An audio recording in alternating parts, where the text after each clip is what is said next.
In the beginning, there was the realm of matter. Yet behind it, another realm beckons. Lift up the veil of illusion and embrace the essence of energy. The other realm is waiting for you, along with all of its amazing creatures.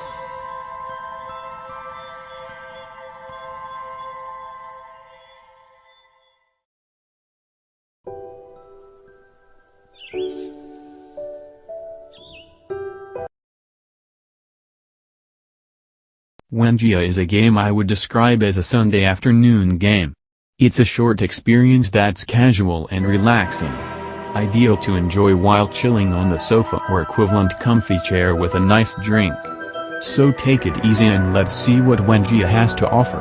I also noticed this is the second game where you play as a cat I have reviewed for this site, but don't worry, no cat puns this time. Many friends to meet on the journey. Switching between worlds. Wenjia is a Chinese-developed game. The earthquake has caused lava to burst from the ground and it's up to you to save the cute little mountain spirits before it's too late. You play as a spirit cat who has the capability to travel between two worlds at the press of the L button. The realm of matter and the world of energy. The matter world being green, vibrant and colorful. The energy realm appearing more dark and mysterious. Shifting between these worlds is essential for progression, solving the game's simple puzzles and even finding several secret orbs. Collecting these secret orbs will unlock new cosmetics for your character, but it never feels forced on you. The focus and theme of the game is one of relaxation.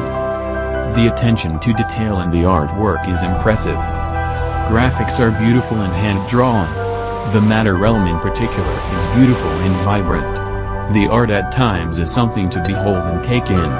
It's a shame something more creative wasn't thought up for the platforms, often appearing as just faint white lines on the screen. I understand it's supposed to appear spiritual, but these platforms clash with the lovely environments and feel a bit out of place at times. Straight line meet beautiful environment. The gameplay is straightforward. You jump between moving platforms, some of which only appear in one of the two realms you switch between. It becomes a juggling act of timing things just right. If you fall, it's a one-hit death, but checkpoints are pretty frequent, so you will never be too far away from trying a section again. The pace is quite slow and calm, but every now and then you will enter an area which challenges you to complete it within a set time limit. Failing these challenges has no penalty, but succeeding will help you unlock more secrets in the extras menu. There are enemies, mostly spiders, but you can only avoid them. No bosses to defeat, just you and the platforms. The game generally controls well, but the movement and jumping felt a fraction slow. Since I'm used to fast-moving platforms, I sometimes anticipated my jumps too quickly.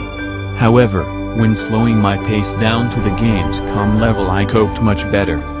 Can't fight the spiders, just jump over them. Beautiful soundtrack. The music is gorgeous and composed in Russia.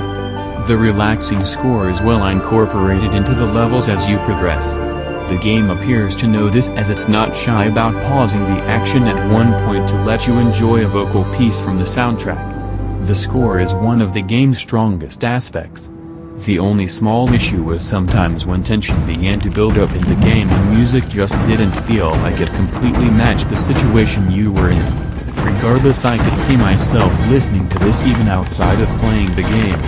Should you love the soundtrack, you can buy it on Steam for a very cheap price, but I believe you need to own the base game to access it. A leap between worlds. I finished my first playthrough in under 2 hours, but felt compelled to replay sections to collect more secrets via a handy chapter skip feature in the main menu. This also informs you how many secrets you still need to find in each chapter if you are keen to 100% the game. I honestly just liked replaying the game to listen to the score. Quick, escape the lava. The Ori in the room. Of course, it would be hard not to point out the elephant in the room. Wenjia looks and sounds very much like a certain Ori franchise that you may well know yourself. Now I absolutely adore this series. It was unclear in my research whether Wenjia took any inspiration from Mori, but it's hard for a fan not to look at both and make the obvious comparisons.